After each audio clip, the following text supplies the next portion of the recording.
Assalamualaikum warahmatullahi wabarakatuh. Halo semuanya, perkenalkan nama saya Dimas Saputra. Di video presentasi kali ini saya akan membahas tentang perpajakan di Indonesia dengan judul Reformasi dan Analisis Kritis. Di presentasi ini saya akan menjelaskan mulai dari pengertian pajak, ciri-ciri pajak, unsur-unsur pajak, fungsi pajak, sistem pengukutan, macam-macam pajak, sampai reformasi dan kritik terhadap sistem perpajakan di Indonesia saat ini. Selain menjelaskan isi slide, saya juga akan memberikan beberapa contoh sederhana supaya pembahasannya lebih gampang dipahami dan tidak terlalu teoritis. Oke, langsung saja masuk ke pembahasan pertama. Menurut Undang-Undang Nomor 28 Tahun 2007 atau UU KUHP, pajak adalah kontribusi wajib kepada negara yang bersifat memaksa berdasarkan undang-undang. Artinya, pajak itu bukan sumbangan sukarela.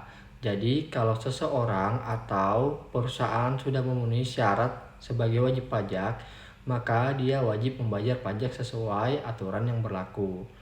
Kemudian di slide ini juga menjelaskan kalau pajak tidak memberikan imbalan secara langsung. Contohnya gini, ketika kita bayar pajak kendaraan atau pajak penghasilan, kita tidak langsung dapat uang kembali dari pemerintah. Tapi manfaatnya akan dirasakan secara bersama-sama, misalnya jalan raya dibangun, sekolah negeri, rumah sakit, subsidi BBM, dan fasilitas umum lainnya.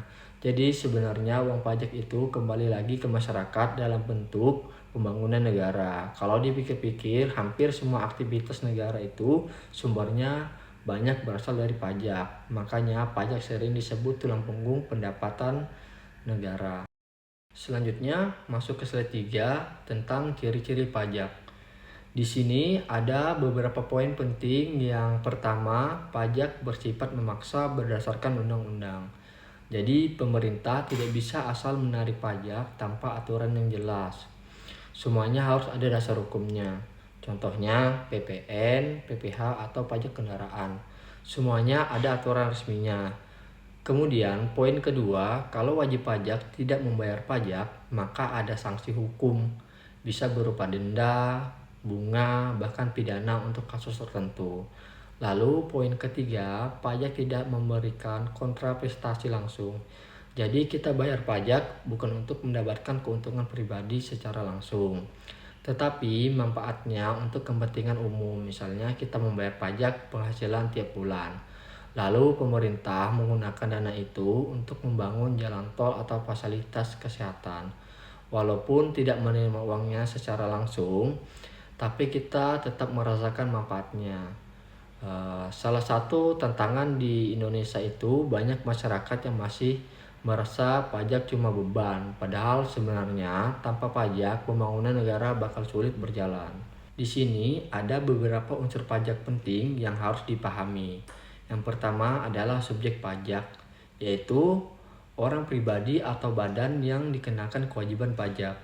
Contohnya seperti karyawan, pengusaha, perusahaan, atau UMKM. Kemudian ada wajib pajak. Nah, wajib pajak ini adalah subjek pajak yang sudah memenuhi syarat formal dan material, misalnya sudah punya NPWP. Lalu ada objek pajak. Objek pajak itu sesuatu yang dikenakan pajak, misalnya gaji, laba perusahaan, penjualan barang, tanah atau bangunan. Terakhir ada tarif pajak, yaitu persentase yang digunakan untuk menghitung besarnya pajak. Contoh sederhananya, seseorang punya penghasilan kena pajak sebesar 100 juta rupiah, lalu dikenakan tarif pajak tertentu, maka nanti dihitung berapa pajak yang harus dibayar. Jadi unsur pajak ini saling berhubungan dengan sistem perpajakan. Selanjutnya di slide 5 kita masuk ke fungsi utama pajak. Fungsi pertama yaitu fungsi anggaran. Artinya, pajak digunakan sebagai sumber pendapatan negara untuk membiayai pengeluaran dan pembangunan. Contohnya pembangunan jalan, gaji ASN, subsidi pendidikan, bantuan sosial, dan lain-lain. Kalau tidak ada pajak, pemerintah akan kesulitan menjalankan program negara. Kemudian fungsi kedua adalah fungsi mengatur atau regularence.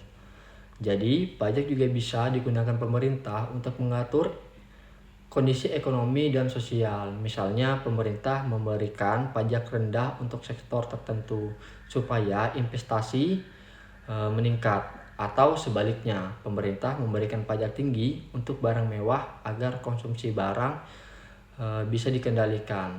Contoh lain, rokok dikenakan cukai tinggi supaya konsumsi rokok bisa ditekan. Jadi pajak bukan cuma soal pemasukan negara, tapi juga alat untuk mengatur kebijakan ekonomi. Lanjut di slide 6, ada pemungutan pajak. Yang pertama adalah syarat keadilan. Artinya, pajak harus dikenakan secara adil dan proporsional. Orang yang penghasilannya besar tentu membayar pajak lebih besar dibandingkan masyarakat berpenghasilan kecil. Makanya di Indonesia ada sistem tarif progresif untuk pajak penghasilan orang pribadi. Kemudian ada syarat yuridis, artinya semua pemungutan pajak harus berdasarkan aturan hukum yang jelas, supaya negara dan wajib pajak sama-sama punya kepastian hukum. Selain itu ada juga syarat ekonomis.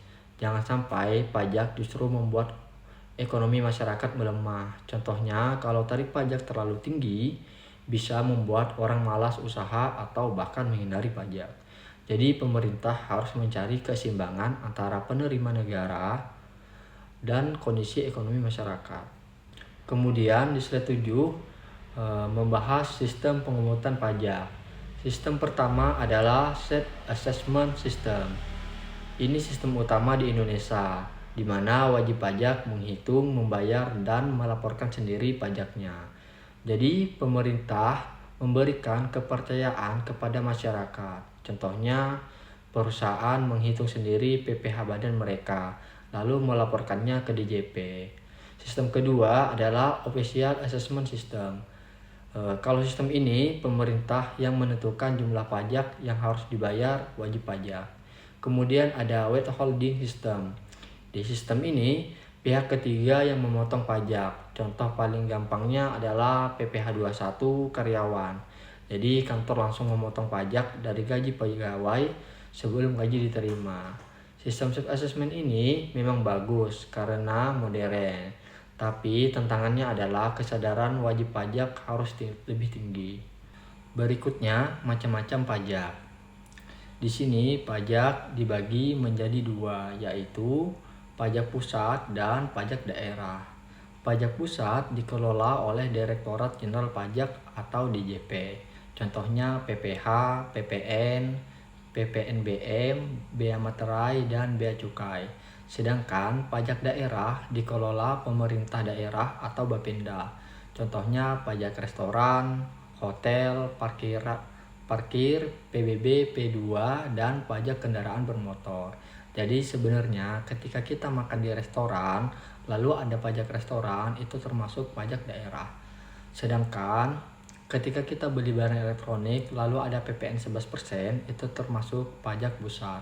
Banyak masyarakat kadang belum sadar kalau aktivitas sehari-hari sebenarnya hampir selalu berkaitan dengan pajak. Selanjutnya di slide 9 ada tarif pajak terbaru berdasarkan UU HPP. Di sini dijelaskan tarif PPh orang pribadi menggunakan sistem progresif. Artinya semakin besar penghasilan seseorang, maka tarif pajaknya juga semakin besar. Misalnya penghasilan kecil dikenakan tarif lebih rendah dibandingkan penghasilan miliaran rupiah. Tujuan sistem progresif ini sebenarnya untuk menciptakan keadilan sosial. Kemudian di bawah slide ada catatan mengenai PPN yang saat ini 11%. Nah, sebelumnya memang ada wacana kenaikan menjadi 12% pada Januari 2025.